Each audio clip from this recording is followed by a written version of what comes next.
Maria!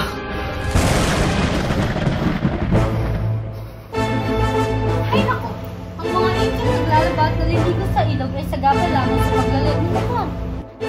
Isang mulatong Amerikano. Hindi yung Ingles.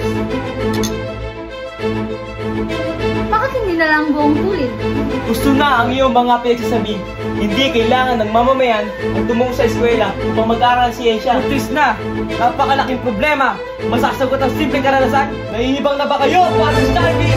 Mga kasama, simpleng problema lamang iyan na kailangan ng logika. Simple, huwag bayaran. Gamitin ng mga bilanggo at kriminal. Hindi sasapat yun, Ginoong Simon.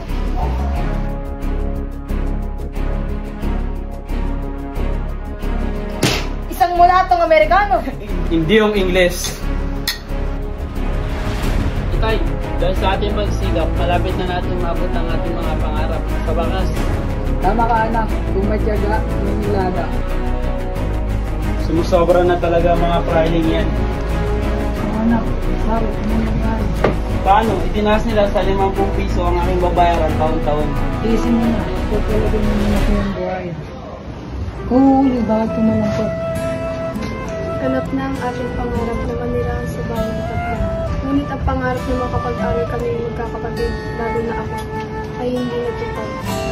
Huwag kang mag-alala. Sa susunod na taon ay makakapagsuot ka na rin ng mahabang bestida at makakapag-aral sa Maynila gaya ng ibang dalaga.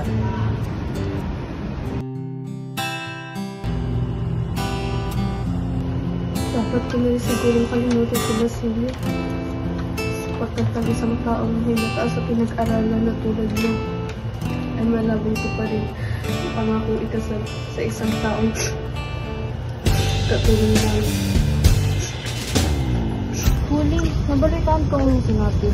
Hayaan mo, papautangin na lamang kita. Ngunit bilang kabayaran, maninilbihan ka sa amin bilang katulong. Gagawin ko po ang lahat para sa aking itay kung mapayag na po ako. Maraming salamat po.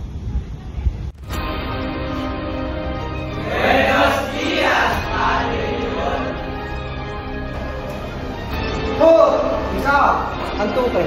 Aba, Costa Princesa Tabiel. Wala alam sa leksyon na to ha. Pamanin, padre. Ay, ngayon, iligtas mo ang sarili mo. Kapag lumiban ka pa ng isa, mamarkahan na kita at guguhin. Alisin nyo na lahat ng marka ko sa araw na ito.